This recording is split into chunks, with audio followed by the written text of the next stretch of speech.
Bon, alors donc, courir ou ne pas courir. J'aimerais intituler cette petite vidéo Lettre ouverte aux gens de la nuit debout. Et leur parler d'abord, leur raconter une petite histoire.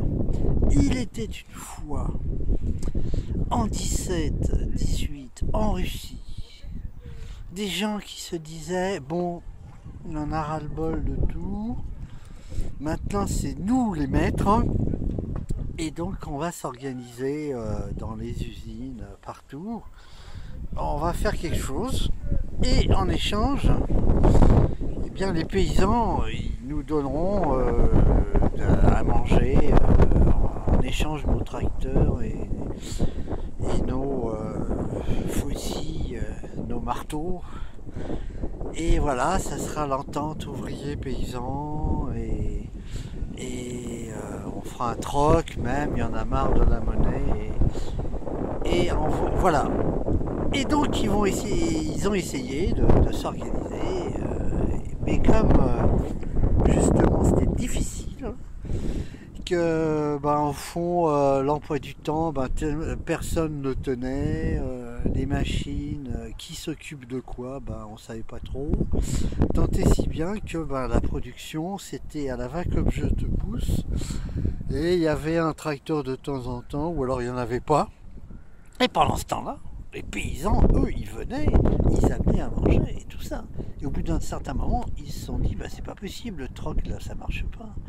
Et qu'on fait, non pas les ouvriers spécialement, mais ceux qui les dirigeaient en réalité, les bolcheviks, c'est-à-dire ceux qui s'étaient approprié le pouvoir à la place du peuple à l'époque. N'oubliez pas que les bolcheviks étaient minoritaires, ils étaient majoritaires au sein des communistes ou des socialistes, si vous voulez, avant qu'ils s'appellent communistes, mais ils étaient minoritaires dans la Douma, ils n'avaient que 25%. Mais bref, ils avaient fait un coup d'État, etc.